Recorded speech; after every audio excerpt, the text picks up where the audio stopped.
Bonjour à tous. On va aborder cette table ronde qui est la dernière du CHAM sur les assureurs et leur rôle qu'ils doivent jouer en santé. En particulier, quel sera le rôle des assureurs demain? Et j'ai autour de moi Didier Bazocchi, Lionel Cor, qui est à la Direction Générale du Trésor, Pierre-Emmanuel Blanc, à la MSA, Gérard Vuittepeau, qui est NES, et puis on va dire en distanciel, Pierre-François, qui représente la Fédération française des assureurs. Alors, je me tourne tout de suite vers Didier Bazocchi. Didier, c'est quoi à l'heure actuelle le rôle? Parce que quand même, les assureurs sont très mal connus du monde de la santé en général.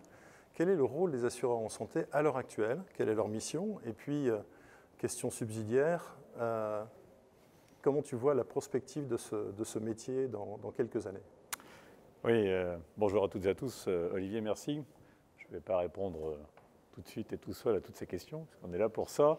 Je veux juste rappeler quelques chiffres et quelques données essentielles pour bien resituer les choses, parce qu'en effet, notre monde est parfaitement mal connu. Alors, il est d'abord constitué de trois grandes chapelles, pourrait-on dire, hein, les mutuelles historiques, Mutuelle 45, le monde paritaire, et puis des assureurs qui sont soit des assureurs mutualistes comme les MMA par exemple, ou des assureurs cotés. Les assureurs santé prennent en charge 28 milliards d'euros en 2019, des 208 milliards d'euros de la consommation de services et de biens médicaux. C'est significatif, c'est important, et contrairement à ce qui est parfois dit, ça n'est pas que de l'optique et du dentaire. Nous sommes un acteur tout à fait déterminant dans la prise en charge de l'hospitalisation, même si le régime obligatoire couvre 92% d'hospitalisation. En réalité, nous couvrons aussi des dépenses extrêmement coûteuses, non seulement la chambre particulière, les forfaits techniques, et ça, c'est souvent oublié. Je vais prendre un chiffre qui est assez peu connu, mais qui est assez important à comprendre, qui explique bien le rôle que nous jouons auprès de nos assurés.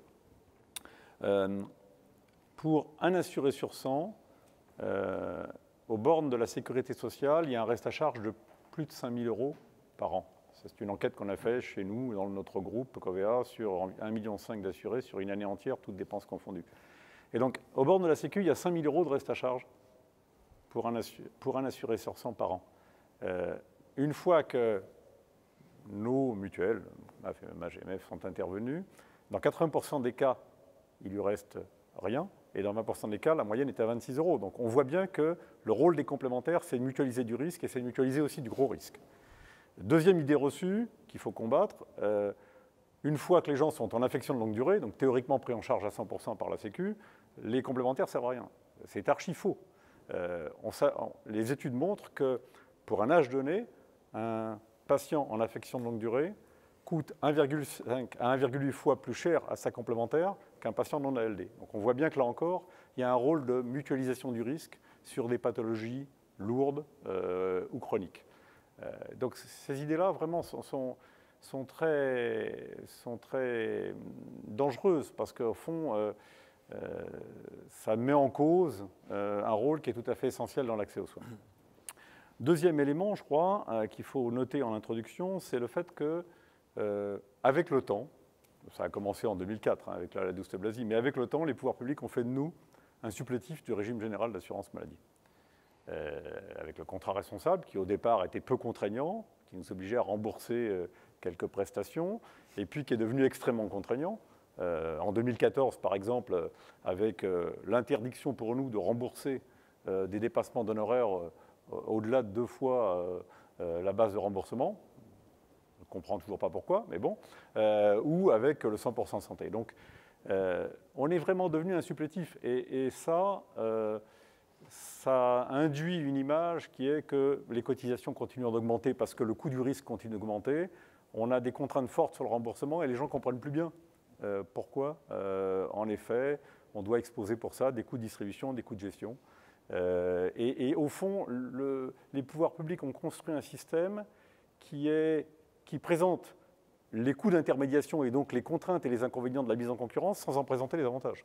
Ça a tué l'innovation et on fait porter aux complémentaires le poids du caractère sous-optimal du système, alors même que ce sont les contraintes réglementaires et fiscales qu'on leur a imposées qui en réalité ont généré cette situation. Donc voilà, pour dresser un peu le tableau et essayer de combattre quelques idées reçues, mais on va évidemment parler de tout ça ensemble et regarder le futur. Bien sûr, et je crois que la chose importante justement, c'est de laisser du temps aux questions, donc on va pouvoir revenir sur beaucoup de sujets que tu viens d'aborder. Lionel Corre, en tant que sous-directeur des assurances à la Direction générale du Trésor, quelle vision vous avez des assureurs dans un monde qui est extrêmement contraint, comme l'a rappelé Didier? Comment vous voyez leur rôle et est-ce que le rôle d'aujourd'hui, c'est-à-dire centré sur, même si ce sont des idées fausses sur le remboursement et puis l'optique et le dentaire, est-ce que pour vous c'est un rôle qui va évoluer? Oui, merci beaucoup. Effectivement, la régulation du secteur est assez forte. Alors, je représente le ministère de l'économie et des finances qui, avec le ministère de la Santé, est en fait en charge de la régulation de l'assurance santé en France. Et je pense que nous sommes à un moment charnière. Alors, un moment charnière parce que nous vivons une crise sanitaire et de toute façon, ce sera l'occasion de prendre un peu de recul sur notre système de santé et son financement, et donc les complémentaires. Et puis, je pense qu'on est à la fin d'un cycle dans lequel on a effectivement beaucoup fait évoluer la régulation en général et la réglementation en particulier ces dernières années, dans un sens qui est vécu évidemment comme contraignant par les acteurs, mais qui correspond aussi à des grands enjeux de politique publique. Si je reviens sur les dernières grandes évolutions, alors on a eu évidemment ce contrat solidaire, puis solidaire responsable, qu'on a fait évoluer au fil des années. La dernière grande réforme, c'est effectivement celle de 2015, dans laquelle on a renforcé les contraintes, toujours dans le même sens, pour essayer de maîtriser collectivement les dépenses de santé. C'est un objectif qu'on a poursuivi dans cette réforme. La couverture, notamment des populations les plus modestes, éviter l'antisélection, voilà, c'est des grands enjeux de politique publique que globalement on partage, mais qui nous ont conduit à renforcer encore un peu plus les contraintes sur ces contrats qui sont aujourd'hui la quasi-totalité des contrats sur le marché, puisque c'est la condition pour bénéficier d'un traitement fiscal et social plus adapté. Deuxième évolution importante sur laquelle on peut revenir et récente, c'est l'accord national interprofessionnel, l'ANI, qui depuis 2016 a généralisé la couverture complémentaire dans les entreprises. Elle était déjà très développée, mais depuis 2016-2017, donc les premières années de mise en place, on a quasiment généralisé à tous les salariés du privé la complémentaire santé, ce qui là aussi, en termes de contraintes à augmenter, mais finalement, on a aussi couvert davantage la population pour ces besoins qui sont, comme l'a rappelé Didier, finalement importants. Troisièmement, Didier en a dit un mot, le 100% santé, qui correspond là aussi à un grand enjeu de politique publique, c'est faire en sorte que tous les Français puissent bénéficier d'un socle de soins, de remboursement, que ce soit en optique, que ce soit en dentaire, que ce soit en audioprothèse, de prestations de qualité avec un reste à charge zéro, qui faisait partie d'ailleurs des engagements du président de la République. Donc là, on est encore une fois sur des grands enjeux de politique publique, mais ça veut dire qu'on a contraint encore un peu plus, évidemment, les contrats et donc l'offre des complémentaires. Et puis, dernière grande évolution, on est encore en train de la terminer, celle-là, c'est la résiliation infra-annuelle des contrats. C'est-à-dire qu'on est allé au bout de la logique de faciliter le changement d'assureur. On a vu la résiliation annuelle, maintenant, on décide qu'on peut résilier après la première année, à tout moment, et c'est une réforme qui va être mise en œuvre progressivement à partir de l'année prochaine. L'objectif étant de faciliter la vie des Français et d'augmenter la concurrence entre les acteurs. Alors pourquoi je pense qu'on arrive à une époque charnière? Finalement, cette réglementation, cette régulation renforcée visait des objectifs de politique publique légitimes, qui sont de toute façon un choix du gouvernement, du Parlement, mais ça amène effectivement à fixer énormément de contraintes sur les complémentaires, qui peuvent tarifer encore comme elles le souhaitent, mais on le voit, à partir du moment où on fait des réformes, on attend que les complémentaires ne fassent pas exploser les tarifs non plus. On a eu des discussions qui étaient publiques ces dernières années en la matière. On a des discussions en ce moment sur la taxation des complémentaires. Donc finalement, on se préoccupe, nous aussi, du coût de ces complémentaires. Donc finalement, ce monde est effectivement très contraint. Et par certains aspects, en tout cas, je ne suis pas sûr qu'on puisse dire que les complémentaires sont aujourd'hui des supplétifs de sécurité sociale, mais je pense qu'on a renforcé, en tout cas, la partie de leur activité qui correspond à une extension de la sécurité sociale, ce que certains appellent le rôle de payeur aveugle. En tout cas, cette partie-là, on l'a sensiblement, je pense, augmentée. On peut dire les choses autrement, c'est qu'on a repoussé en fait les limites de la solidarité nationale. C'est-à-dire qu'on pense que globalement, tous les Français doivent bénéficier d'un peu plus que ce que fait la Sécu. Et finalement, ça conduit à augmenter les contraintes réglementaires, les contraintes de régulation qu'on a fait porter sur les acteurs. Et aujourd'hui, la question qu'on doit se poser collectivement, c'est est-ce que le secteur privé est encore légitime ? Et si oui, pour faire quoi ? S'il n'est que le supplétif, ou s'il devient complètement le supplétif de la sécurité sociale, vraisemblablement, la réponse à cette question est non. C'est d'ailleurs ce qu'on a fait sur la partie, certaines mutuelles, vous le savez, géraient la partie obligatoire en fait. Elle offrait une couverture complémentaire, mais elle gérait aussi la partie obligatoire, finalement, pour ses adhérents, notamment dans la fonction publique. Bon, ça c'est à partir du moment où finalement, ça pour le coup c'est une extension de la sécurité sociale, c'est même de la gestion pour la sécurité sociale, à un moment on a décidé, finalement c'est la sécurité sociale qui le fera. Parce que pourquoi exposer des frais, finalement, avec beaucoup d'acteurs, un marché fragmenté, alors qu'en regroupant, on peut espérer faire des économies. Et finalement, cette question se pose de la même façon pour des organismes complémentaires qui ne feraient que par extension des choses pour la sécurité sociale. Alors on viendra peut-être justement sur ce rôle à côté de la sécurité sociale tout à l'heure dans les débats. Ce que je voudrais tout de suite, c'est passer la parole à Gérard Vuittepeau, si vous me permettez. Pour très rapidement nous donner votre opinion, vous, sur le rôle en particulier d'un acteur qui est un acteur affinitaire, c'est-à-dire qui a lui-même une spécificité, c'est-à-dire que sa propre clientèle lui vient historiquement d'un monde, d'une famille, on va dire, professionnelle.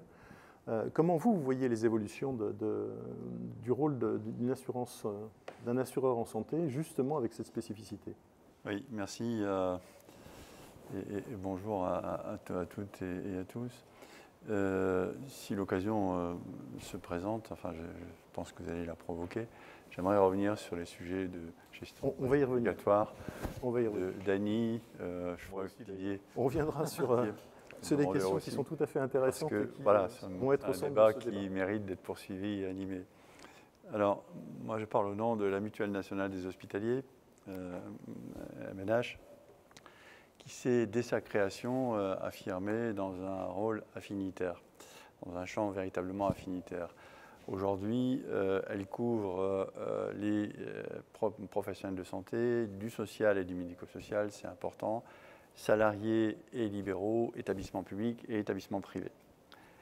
Très rapidement, et déjà ça donne quelques perspectives sur son avenir, ça répond à une de vos questions, elle s'est investie dans le champ social et médico-social, notamment du handicap et de la prévention. C'est par exemple la MNH qui a créé le réseau Hôpital Sans Tabac en 1996 avec l'assistance publique Hôpitaux de Paris. Puis également, c'est un sujet d'actualité qui a lancé, malheureusement avec la crise du Covid, on n'a pas pu tout mener jusqu'à son terme. Je parle de la grande cause nationale pour l'accès aux soins, pour l'accès à la santé plus exactement, à la santé des personnes en situation de handicap. C'est aussi tous les programmes liés au VIH, de prévention au VIH, il y a déjà une bonne vingtaine d'années. Et plus récemment, pendant la crise Covid, mis en place l'écoute des professionnels dans un accompagnement psychologique. Ce qui illustre déjà que la mutuelle n'est pas qu'un guichet complémentaire, mais qu'elle prend en compte tous les aspects de la vie professionnelle et santé de son champ affinitaire.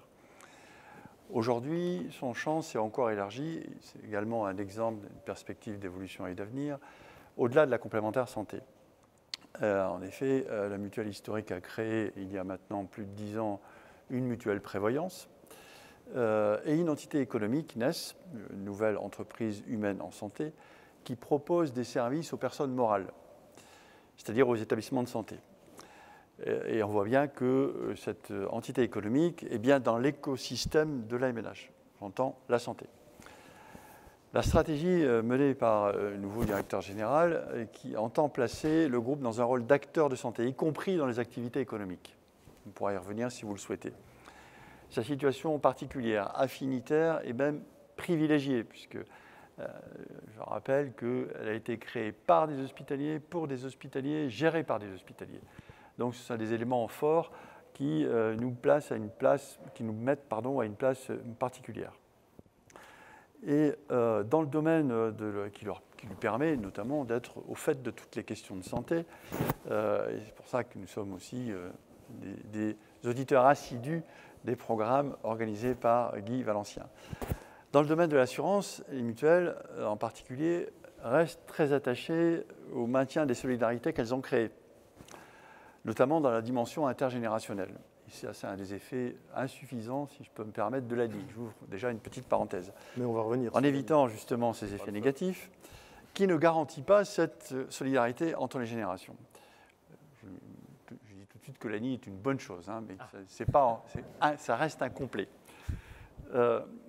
Sur ce sujet, justement, des solidarités qui ont été créées, il apparaît que, vu pour les hospitaliers qui sont majoritaires, 3 éléments sont prédominants. La spécificité du statut du corps hospitalier, l'égalité de traitement entre tous les agents, à la fois dans la fonction publique hospitalière et également entre toutes les fonctions publiques, ce sont des salariés quand même de droit public, et la solidarité intergénérationnelle, qui est inscrite dans la loi de 2007. Je ne vais pas vous faire un cours de... Dans le domaine des services, le groupe entend se placer dans les innovations qui se dessinent, la télémédecine, CPTS, la prévention pour les principales. Pour conclure, c'est à la fois une situation, un rappel historique, une situation existante et une perspective d'avenir. On peut dire que les promesses successives de la MNH ont été les suivantes. En 1960, au moment où elle a été créée, ça a été « on vous soigne ». En 1970, on vous doit l'action sociale. En 1990, on agit par la prévention. Et en 2000, on vous protège par la prévoyance. Et en 2020, on vous doit plus que la santé. Voilà une introduction qui est Merci. Tout à fait programmatique. On va revenir sur un certain nombre de notions, l'ANI, la territorialisation en particulier. Je pense que ce sont 2 sujets qui sont tout à fait importants. Et la territorialisation, ça me permet de passer tout de suite la parole à François-Emmanuel Blanc de la MSA, Mutuelle Sociale Agricole, qui est donc, pour ceux qui ne savent pas, une des 3 branches du régime de l'assurance maladie pour les agriculteurs. Et donc, ça vous donne un statut qui est double. Vous avez un statut en même temps de régime obligatoire et en même temps un statut un peu de complémentaire par l'intermédiaire du code rural. Et donc, cette spécificité vous fait voir l'évolution des métiers comment ? D'abord, peut-être rapide présentation. Bonjour à tous. Merci de cette table ronde. Je crois qu'il y a un certain nombre d'enjeux effectivement extrêmement importants pour l'avenir, s'agissant de notre rôle demain. La MSA, Mutualité Sociale Agricole, c'est effectivement le 2e régime obligatoire français. À côté du régime général, nous faisons à peu près 30 milliards d'euros de prestations. Nous avons 6 millions d'adhérents. Nous représentons une action qui est fondée sur des valeurs de mutualisme, encore, donc fondée sur un principe de démocratie participative et qui est assez actif. Nous avons 40 000 personnes qui interviennent au service de la santé du monde agricole et rural, dont 16 000 bénévoles, puisque nous avons des délégués cantonaux qui sont élus tous les 5 ans. Et nous avons dans nos gènes, dans notre ADN, cette démarche de proximité géographique est impérieuse, avec 1500 implantations territoriales. Et nous avons également dans notre démarche cette logique de guichet unique, c'est-à-dire le traitement global de la personne.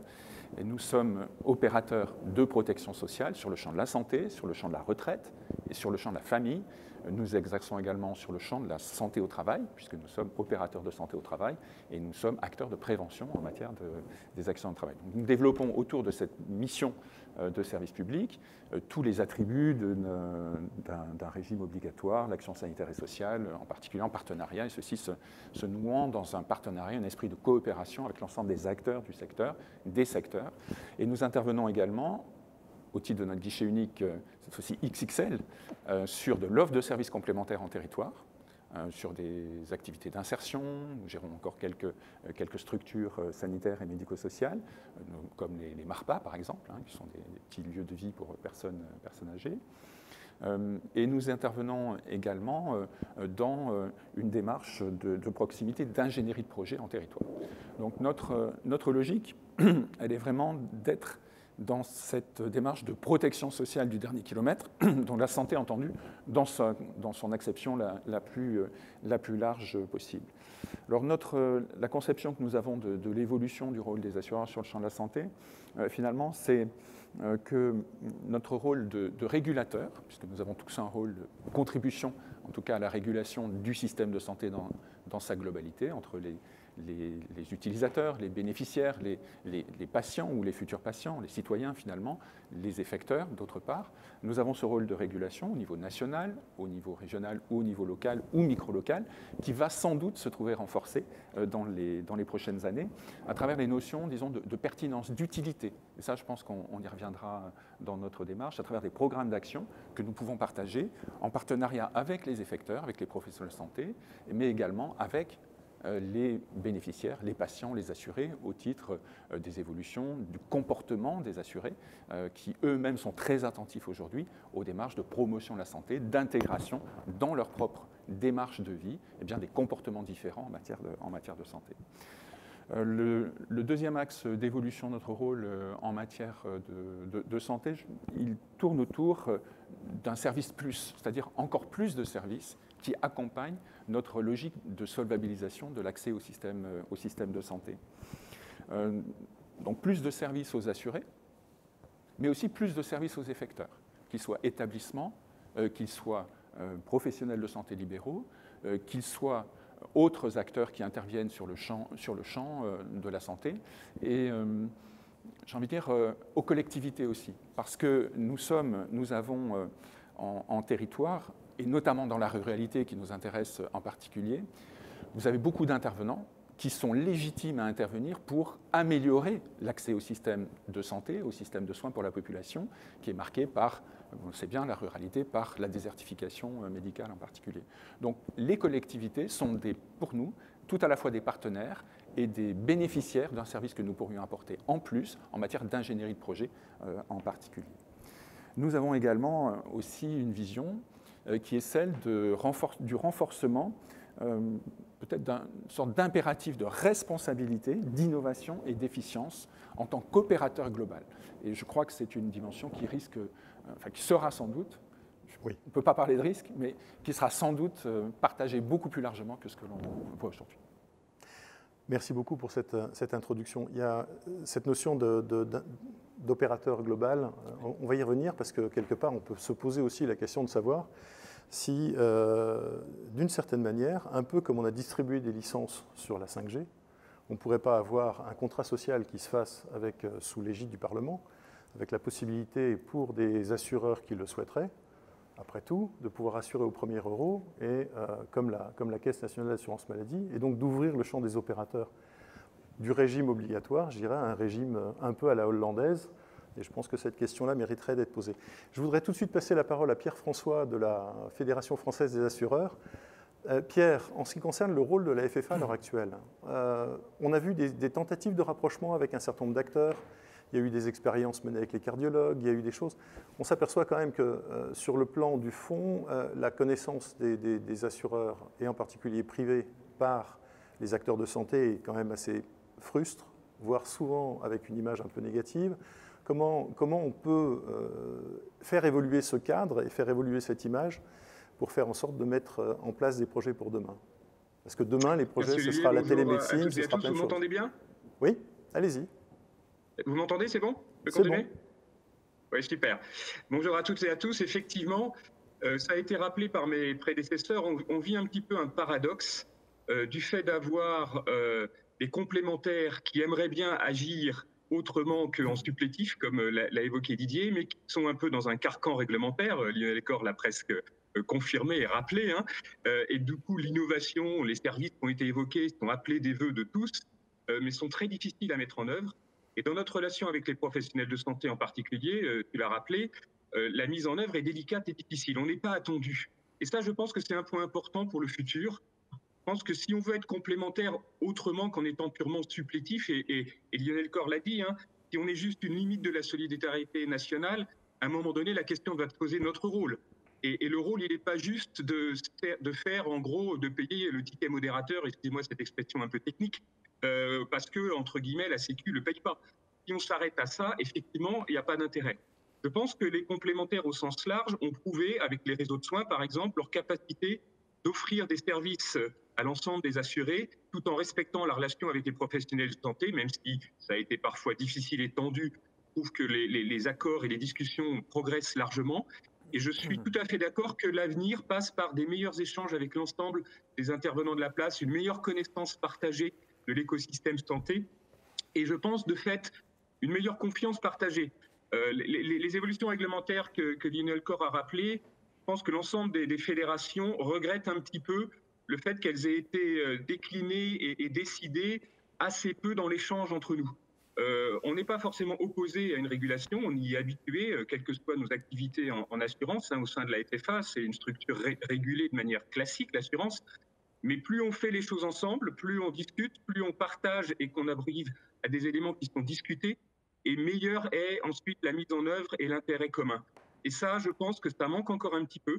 La mise en œuvre du 100% santé s'est faite avec assez peu d'échanges entre les parties. C'était plutôt des bilatérales où on nous expliquait ce qui allait être fait.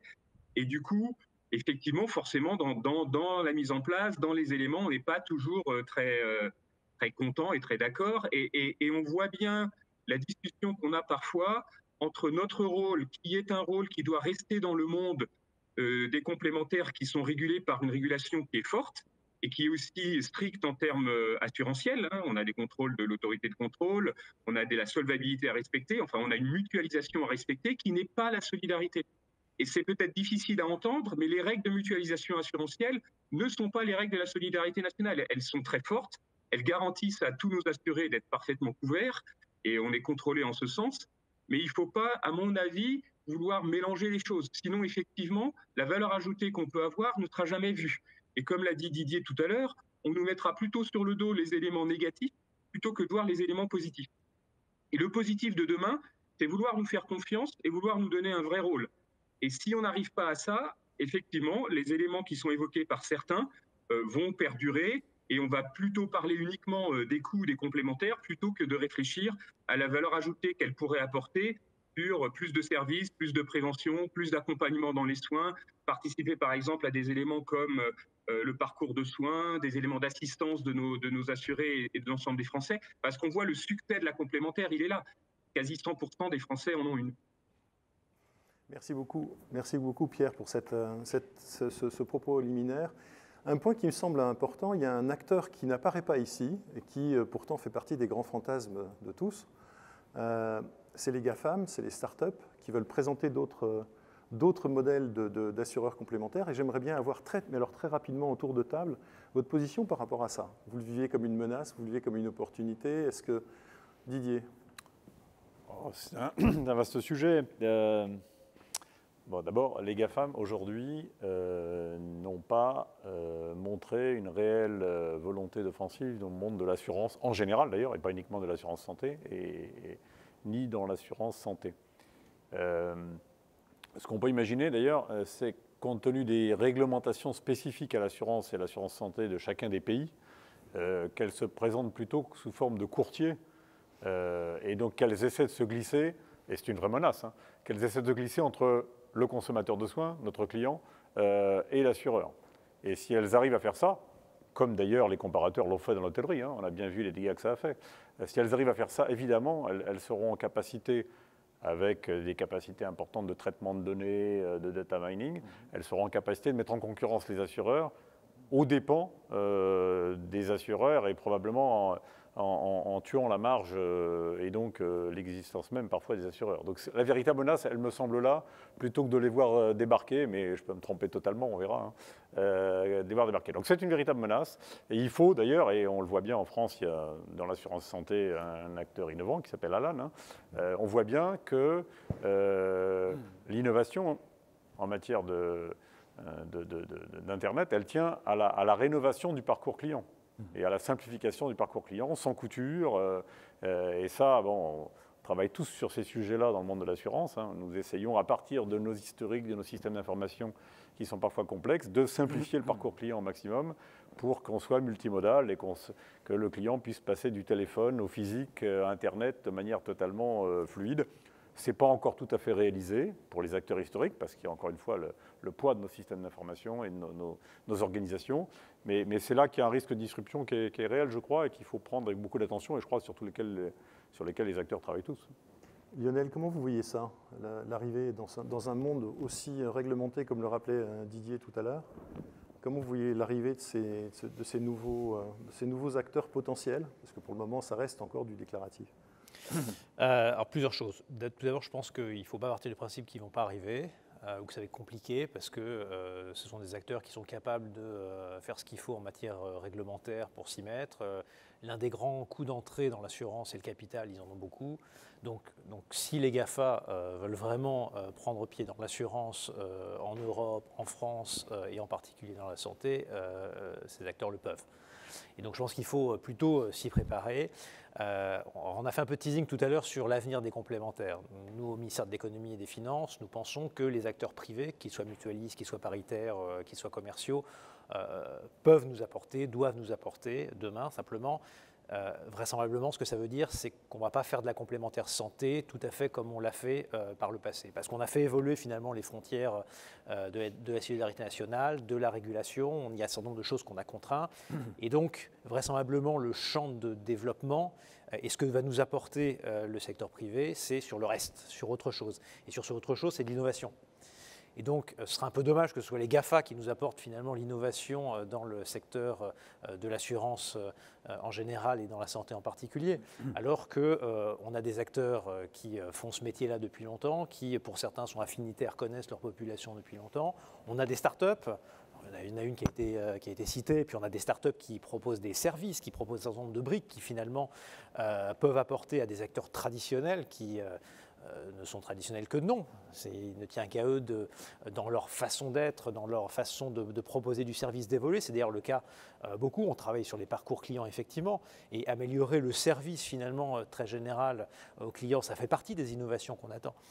Et donc, je pense que la réponse finalement aux GAFA, qu'ils viendront ou qu'ils ne viendront pas, c'est tout simplement d'être au moins aussi innovants qu'elles. Et les acteurs sur le marché partent avec de l'avance parce que certes, ils n'ont pas le même background que les GAFA, mais ils connaissent leur secteur, ils connaissent leur population d'assurés.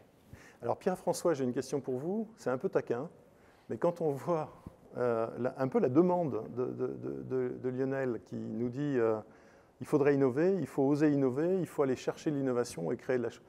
Et que de l'autre côté, on voit l'encadrement fait par la direction de la sécurité sociale et par l'État. Comment on peut résoudre un peu ce paradoxe pour quelqu'un qui a une vision un peu généraliste de la profession? Ça semble un peu contradictoire. Oui, effectivement, c'est d'autant moins aisé, on va dire, que dans une bonne partie des problématiques qui touchent la complémentaire santé, on n'a pas de capacité, par exemple, à déposer des brevets. Donc, on sait que l'innovation nécessite parfois des investissements significatifs. S'il n'y a pas une certaine protection de ceux qui investissent par des schémas type brevet et qui peuvent être copiés du jour au lendemain par tout le monde, eh ben, c'est délicat d'oser mener de tels investissements. Donc on a certes des développements qui ont été cités par Gérard en particulier autour de la prévention des services qui s'établissent et qui ont parfois du mal à être aussi importants qu'on souhaiterait qu'ils le soient. Si je reprends l'exemple des GAFA, je suis assez d'accord avec ce qu'évoquait Didier. Aujourd'hui, ils peuvent être très présents dans la distribution avec toute leur force, on le sait, de relations clients. Je vais être un petit peu ironique, mais ce qui nous protège peut-être de leur capacité à être assureurs en France, c'est que pour une entreprise, parce qu'elles sont généralement américaines ou en tout cas, on va dire anglo-saxonnes, la rentabilité en France de la santé est largement insuffisante pour que ça les attire de mettre autant de fonds propres sur des rentabilités aussi faibles. Donc à la limite, par certains côtés, les difficultés du marché français nous protègent. Mais il y a vraiment le côté quand même carcan réglementaire et pas aidant, hein, parce que il est par exemple aujourd'hui impossible à un opérateur d'avoir certaines innovations si elles s'éloignent, enfin si elles l'empêchent d'être dans les contrats responsables. Donc, je ne vais pas rentrer dans des exemples parce que ça nous mènerait trop loin, mais il y a tout un cas de figure où des opérateurs ont réfléchi à des offres innovantes, mais ils se sont assez vite heurtés au fait que ces offres-là n'étaient plus responsables.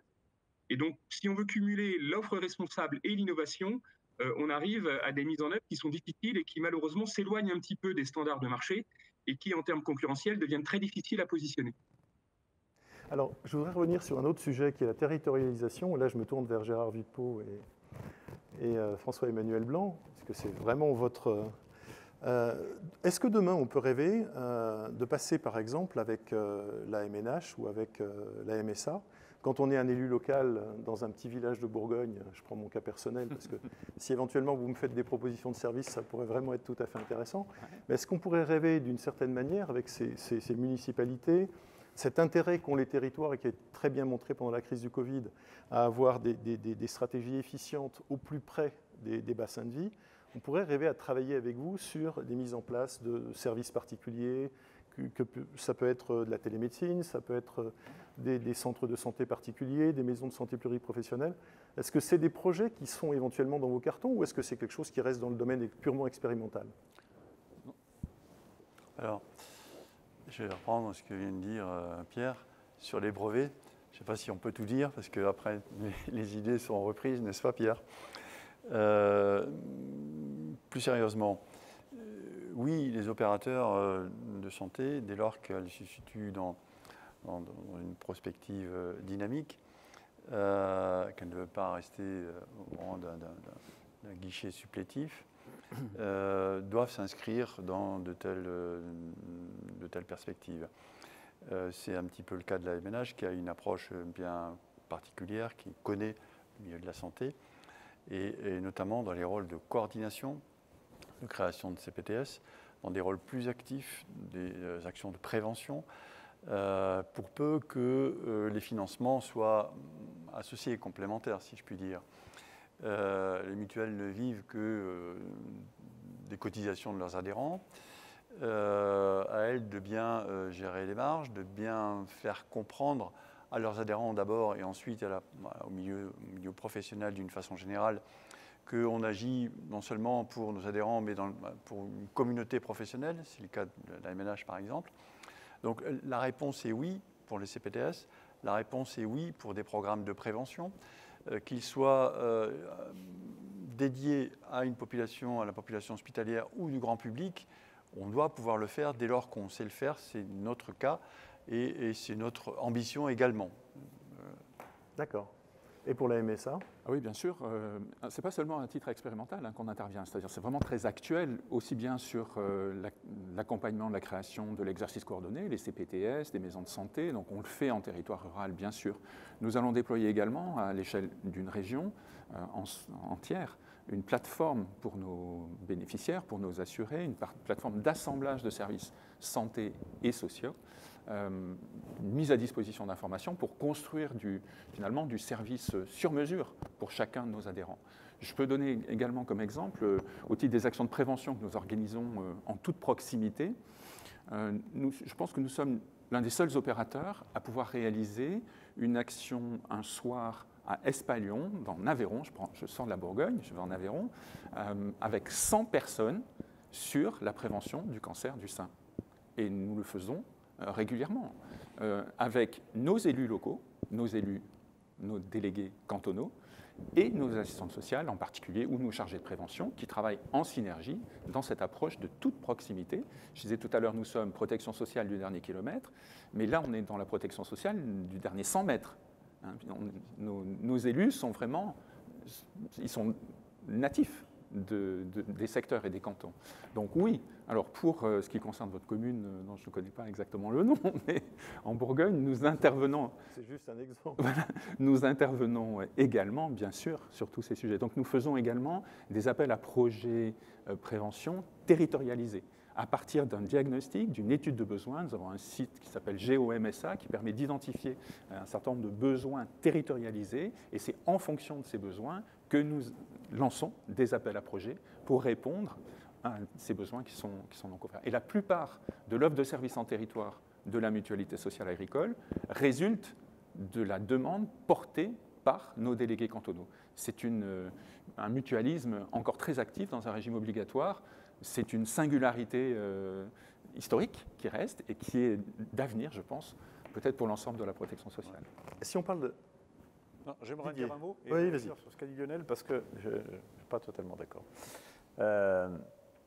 Il se trouve que MMA, dont j'ai la charge, est le deuxième assureur en France des professionnels et des entreprises dans le domaine des dommages et responsabilités.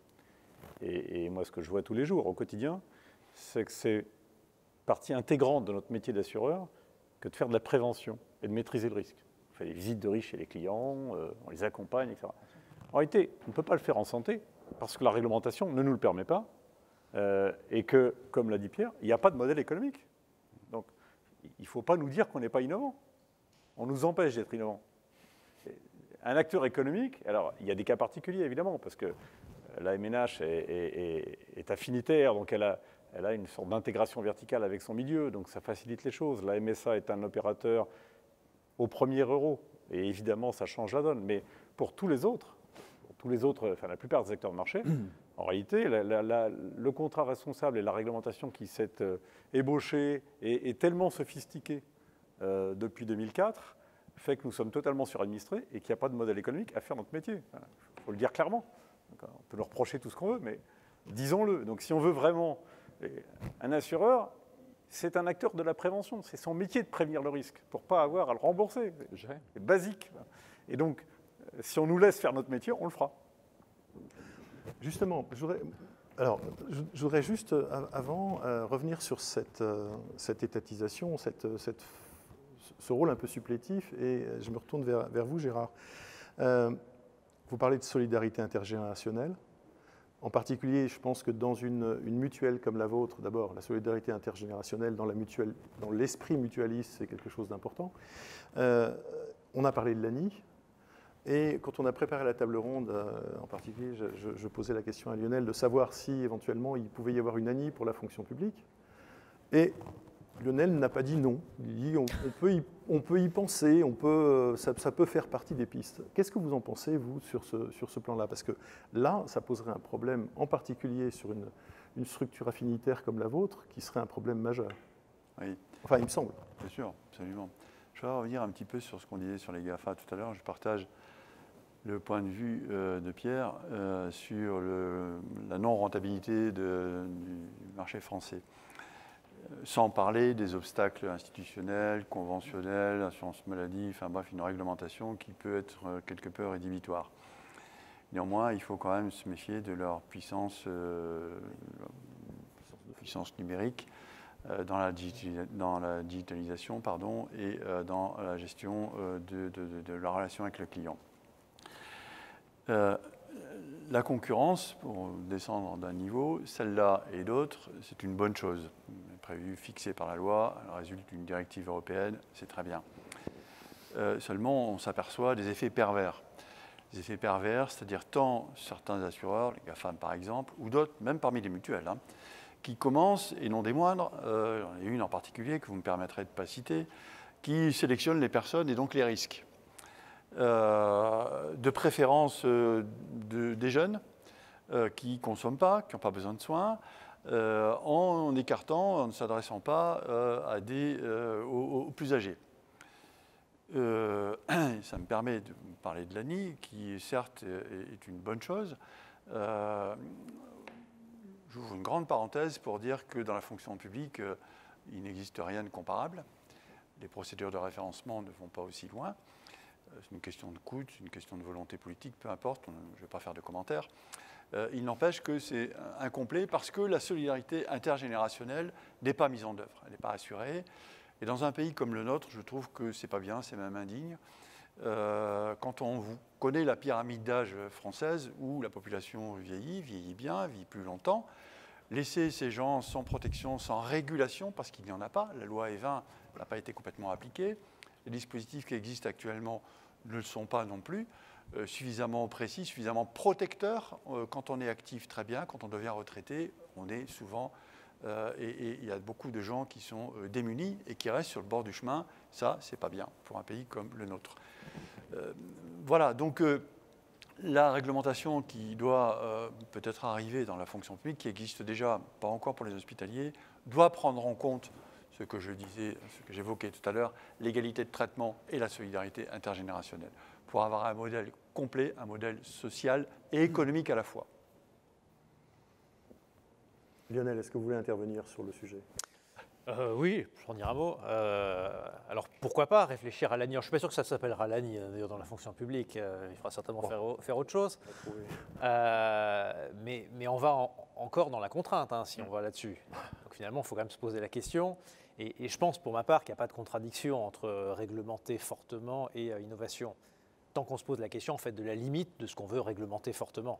La question, c'est comment on réglemente. Comment on réglemente. Donc il y a une partie qui va rester réglementée fortement. C'est celle dont on a beaucoup parlé aujourd'hui. Et nous, on est prêts à travailler avec vous dans les années qui viennent. Encore une fois, c'est ce que je disais dans l'introduction. Je pense qu'on a un moment charnière. Donc pour se poser la question ensemble de cette frontière, alors est-ce qu'il faut aller encore plus loin avec un ANI plus généralisé? Je ne sais pas. Mais en tout cas, où est-ce qu'on met la frontière?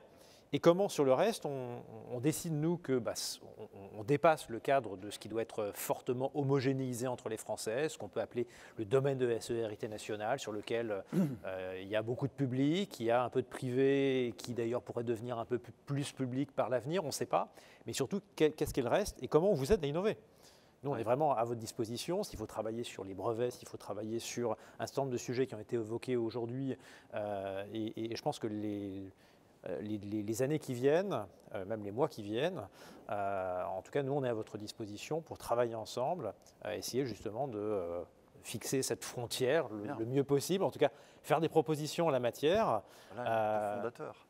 y compris au Parlement, au gouvernement, pour vous permettre d'innover et de faire face aux GAFA, parce que je pense encore une fois qu'il faut... nous, on ne pourra pas vraiment faire le barrage de notre corps ou de notre réglementation face aux GAFA, si elles font l'effort de venir. Donc, je pense faisons cet effort collectivement pour vous permettre de proposer ces services innovants. J'ai toujours adoré participer à des moments historiques. Je pense qu'on peut dire que c'est un moment historique, cette table ronde. Alors, permettre, simplement un petit mot pour rebondir, mais vraiment un mot, Gérard, pour dire qu'effectivement, on a le savoir-faire, on a la proximité, on n'est pas plus mauvais qu'eux, bien au contraire. Et donc, je prends acte de votre déclaration et on prendra rendez-vous après. Merci. Volontiers. Emmanuel. Oui, je reviens sur les GAFA, plus exactement l'innovation associée au numérique, aux nouvelles technologies, enfin en tout cas à la gestion de la data. Moi je trouve que c'est quand même une chance. Je ne sais pas si ça serait une chance que les GAFA interviennent sur le domaine de l'assurance, je ne suis pas certain d'ailleurs, effectivement. Par contre, ce que je considère, c'est que l'innovation technologique est quand même une chance pour la santé. Bien sûr. Et ça, c'est fondamental. Et on peut aujourd'hui, grâce aux données de santé ou grâce aux données collectées notamment par les GAFA aujourd'hui, on peut regretter qu'il n'y ait pas de GAFA européens ou français, mais au-delà de ça, cette technologie-là est une chance par rapport à notre mission, par rapport à notre vision, qui est quand même de faire grandir la santé. Et la santé, c'est quand même un des attributs, s'il en est, des personnes, de la personnalité, du développement personnel et de l'état de bien-être. Donc tout ce qui va dans ce sens-là, moi je trouve que c'est bon à prendre. Il faut, comme on est dans un domaine qui est quand même sensible, effectivement, avoir des cahiers des charges qui soient à même de garantir qu'il n'y ait pas de sélection de risques du point de vue de la santé, des assureurs santé, qu'il ne puisse pas y avoir non plus de sélection adverse, donc ça veut dire une assurance obligatoire pour que les assurés qui considèrent qu'ils n'ont pas de risque à couvrir ne s'assurent pas, donc comptant après sur la solidarité nationale ou l'assistance pour prendre en charge leur gros pépin de santé éventuellement. Mais dans ce contexte-là, dans un cahier des charges qui serait de qualité, je pense qu'on peut imaginer d'avoir une ouverture plus importante au premier euro dans le rôle des assureurs que l'on a aujourd'hui sur le territoire français. Mais il faudrait sans doute qu'il puisse y avoir des tailles critiques atteintes, une régulation extrêmement forte, au sens une garantie de qualité d'intervention et de morale d'intervention, d'éthique d'intervention, qui soit absolue pour la population. On est bien dans un régime universel. Et moi, je rappelle également que assurance santé, faire grandir la santé, ce qui est notre rôle, c'est aussi faire grandir la solidarité, parce qu'on sait bien que la santé individuelle n'existe pas sans les autres.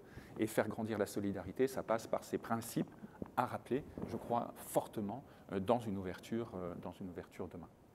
Alors Pierre, je vous passe la parole tout de suite. Si on est sur un moment historique, comment d'abord vous interprétez la main tendue de Lionel? Et puis la deuxième chose, c'est si on regarde l'organisation de la protection sociale, par exemple en Hollande, le système hollandais est basé sur des structures qui sont des structures privées, qui s'engagent elles-mêmes sur un cahier des charges, comme le rappelait François-Emmanuel. Vous, qu'est-ce que vous en dites à la FFA? Est-ce que demain, vous êtes capable de prendre une licence 5G de solidarité nationale? Est-ce que Didier est capable de le faire? Est-ce que Gérard est capable de le faire également? Alors, j'entends bien la main tendue de Lionel. Effectivement, ce sera une prise de rendez-vous rapide, je pense, qui sera sollicitée. Et comme il l'a dit, en lien avec le ministère de la Santé, parce que je pense que c'est un sujet qui doit être traité ensemble. Et je trouve que la FFA est tout à fait prête à être fédérative, et avec même les deux autres fédérations, parce que je pense que c'est un sujet qui concerne l'ensemble des complémentaires. Hein, donc les trois fédérations, je pense, peuvent travailler de concert aussi sur ce type de démarche. Et comme je l'ai évoqué tout à l'heure, le monde de l'assurance est habitué à la régulation. Donc, comme l'a rappelé M. Blanc, avoir des règles qui sont fixées à l'avance et sur lesquelles tout le monde s'accorde, ce n'est pas du tout quelque chose qui nous pose question. Ce qui nous intéresse, c'est que ces règles soient fixées ensemble et qu'elles permettent justement aux acteurs de se positionner. Et comme l'a dit Didier, aux acteurs de se positionner avec un modèle économique. Parce que si on était tous fervents d'innovation au point de se dire il faut absolument y aller, ce serait surprenant que personne n'y aille s'il n'y a pas de modèle économique. S'il y a un modèle économique, le marché est tellement concurrentiel que des gens vont y aller. Donc aujourd'hui, on va plutôt dans des démarches de technologie, digitalisation, parcours client. Si on veut y ajouter des vraies innovations au titre du parcours santé, de notre rôle dans l'écosystème de la santé, il faut nous intégrer dans les réflexions autour de l'écosystème de la santé. C'est tout. Et donc, quand on parle du Ségur hôpital ou du Ségur des professionnels de santé, si les complémentaires ne sont pas des vrais interlocuteurs de ces discussions, ce sera très difficile de toute façon de les intégrer ensuite. Donc, je crois qu'il y a vraiment, effectivement, un travail à mener ensemble pour aboutir à des propositions communes, et l'ensemble des assureurs au sein de la FFA sont tout à fait prêts à participer à ces échanges, à imaginer à la limite même des espèces d'innovations communes qui soient proposées à tous et qui soient sélectionnées par certains selon des cahiers des charges très clairs et très définis, et qui nous permettent de nous investir. Alors, le mot premier euro fait toujours peur en France. Il ne s'agit pas forcément d'utiliser toujours le mot assurance au premier euro, mais en tout cas, dans un rôle qui n'est pas que le supplétif qu'on évoquait tout à l'heure et qui nous permet de montrer notre valeur ajoutée et d'accompagner les Français dans leur prévention et dans leur protection sociale, au même titre, comme l'a rappelé Didier, que l'ensemble du monde de l'assurance le fait déjà très très fortement sur le monde de l'assurance de biens et de responsabilité. Et avec beaucoup de succès, au-delà des débats récents sur la perte d'exploitation, mais indépendamment de ce phénomène ponctuel, douloureux mais ponctuel, l'ensemble des protections en France en assurance de biens et de responsabilité, si on compare au marché européen ou même mondial, est de très très bon niveau. Didier, tu voulais intervenir? Non, mais moi je me réjouis d'entendre Lionel et cette proposition. Il y a un aphorisme de Stiglitz, prix Nobel d'économie américain, qui disait l'État et le marché sont imparfaits, c'est pour ça qu'ils doivent coopérer. Je trouve ça intéressant. Et cette symétrie qu'il faut retrouver dans les échanges, elle est tout à fait fondamentale si on veut que les assureurs jouent effectivement le rôle. Alors ils doivent le jouer évidemment dans un cadre réglementaire bien établi, selon le rôle qu'on leur attribuera et sur lequel évidemment nous souhaitons pouvoir travailler avec les pouvoirs publics. On verra quelles sont les contraintes réglementaires à établir. Tu parlais tout à l'heure de solidarité, de non-exclusion, tout ça évidemment doit être posé et il y a un cadre réglementaire. Mais là aujourd'hui, ce dont il faut sortir, me semble-t-il, mais j'entends la déclaration de Lionel comme une ouverture forte, c'est la suradministration. Donc sortons de là, retrouvons des modèles économiques. Notre conviction à tous dans cette profession, c'est que les assureurs santé, ils l'ont montré par le passé, Pierre le rappelait avec, dans les années 2000, la création de réseaux optiques ou audio, les assureurs santé doivent être utilisés aussi par la collectivité et au sens de l'intérêt général pour apporter ce qu'ils peuvent apporter. On a le sentiment aujourd'hui que ce n'est pas le cas. Et c'est dommage. Et donc changeons ça. Le sentiment de suradministration, il est général. Je crois qu'on l'a vu avec la crise. Le fait en particulier d'avoir une dimension très jacobine des directives qui partent du 14 Ségur pour arriver sur le terrain, ça a montré non seulement son inefficacité, mais en plus même sa dangerosité dans un certain nombre de situations, mais surtout le fait que ça pouvait stériliser des coopérations entre acteurs qui pouvaient se monter de manière importante. et très naturellement sur les territoires, qui sont des terreaux très fertiles, justement, à ce que les gens puissent créer des choses ensemble. Il ne restera pas moins pardon, que, j'en reviens au propos de Pierre, quand il parlait de connaissance des acteurs et de reconnaissance par les acteurs, il va falloir que vous travailliez sur un assureur, ça devient un partenaire naturel d'un médecin, d'un pharmacien, d'un syndicat de médecins. D'une région. Oui. D'une région. Oui. Parce que ce n'est pas facile quand on voit les déclarations à l'heure actuelle d'un certain nombre de syndicats, en particulier de médecins par rapport aux assureurs, ou un certain nombre de déclarations d'autres professions de santé. On n'est pas dans un climat de confiance qui est majeur. Comment vous allez pouvoir gérer ce genre de choses? Et c'est un peu là-dessus que je voudrais terminer la table ronde, puisqu'il nous reste 3 minutes comment vous allez retrouver, pour créer cette innovation, en fin de compte, un terrain de partenariat avec tous les acteurs, intégrant les collectivités locales de la région jusqu'à la municipalité, pour faire en sorte qu'on puisse faire des projets qui sont passionnants et surtout utiles pour les territoires et la population. Je vais bien me lancer. Moi, je pense que d'abord, c'est une question de posture institutionnelle, c'est-à-dire une posture de coopération et d'ouverture est nécessaire pour aller sur ces enjeux qui sont des enjeux aujourd'hui au cœur du débat public. Donc, il y a un débat public, il faut pouvoir être en mesure de participer sincèrement à ce débat public en apportant toute sa conviction, toute sa connaissance du secteur et des territoires. Ça, c'est le premier point. Deuxième point, effectivement, on parlait tout à l'heure de concertation des assureurs dans les moments de démocratie nationale, locale ou régionale. Je crois que les instances de démocratie sanitaire existent. Il faut mieux les faire vivre encore à travers les conférences de territoire, à travers les conférences régionales de santé ou la conférence nationale de santé qui existent. Mais je pense qu'il y a des apports à faire dans ces instances-là pour les faire vivre de manière peut-être plus active que ce qu'elles vivent aujourd'hui. Gérard, vous partagez cette... Oui. Moi, je voudrais insister sur la notion de territoire qui, à mon sens, va prendre de plus en plus de place, d'importance. Maintenant, si on veut, il faut qu'il y ait des volontés partagées. Je pense que de plus en plus, on en rencontre. Ensuite, il faut se situer, c'est un petit peu notre ambition, notre vision, que de nous situer dans des rôles de coordination, pas d'opérateurs proprement dit. Exemple, les CPTS. Les CPTS doivent être de création libérale. C'est très bien. Parce que la médecine de ville doit être encore mieux associée au système de santé, mieux intégrée. Et donc, dans les CPTS, on trouve tous les acteurs, les pharmaciens, les kinés, les infirmières libérales, les établissements de santé, les labos, les cabinets de radiologie.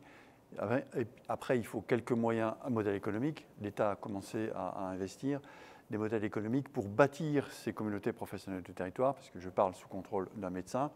Les approches en termes de médicalisation, de systèmes médicaux, c'est le triptyque patient, territoire, pathologie. C'est comme ça qu'on y arrivera et c'est comme ça qu'on arrivera à fédérer et à rassembler les volontés partagées. Pierre, vous partagez cette... il nous reste 40 secondes, donc un mot. Oui, je vais aller très très vite. Alors 2 mots, oui. Je rajouterais que je pense qu'il faut qu'on se connaisse mieux. Clairement, les parties prenantes ne se connaissent pas assez bien. Didier a rappelé au début, qu'est-ce qu'on fait, quel rôle, quels sont les enjeux, ils ne sont pas assez connus. Et c'est, moi je dirais, le diptyque de connaissance-confiance qu'il faut vraiment faire vivre et développer dans le futur. Didier? Je suis parfaitement d'accord avec Pierre. Il faut aussi accepter la pluralité. Il y a des solutions CPTS, mais il y a peut-être d'autres solutions. Par exemple, Bercy vient d'annoncer la création d'obligations à impact social. Voilà un très bel outil qu'on peut utiliser demain pour déployer de l'action locale. Eh bien, écoutez, merci beaucoup. On a fini cette table ronde à l'heure. Guy, tu veux nous rejoindre? Je vous rejoins.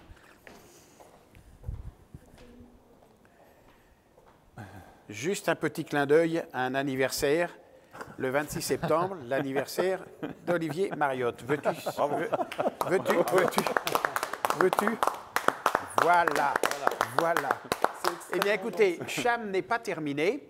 Nous avons encore 3 Cham Talks jusqu'à la fin de l'année. Le prochain aura lieu le mardi 13 octobre de 18h à 19h sur le thème essentiel de la lutte contre la criminalité, de la contrefaçon des produits de santé, notamment des médicaments, qui est une criminalité qui explose dans le monde. Je vous remercie tous les participants, les orateurs, les modérateurs, la technique et nos partenaires, bien sûr, qui nous ont accompagnés dans ce moment difficile en essayant de créer un CHAM virtuel le plus présentiel possible. Merci à tous et à toutes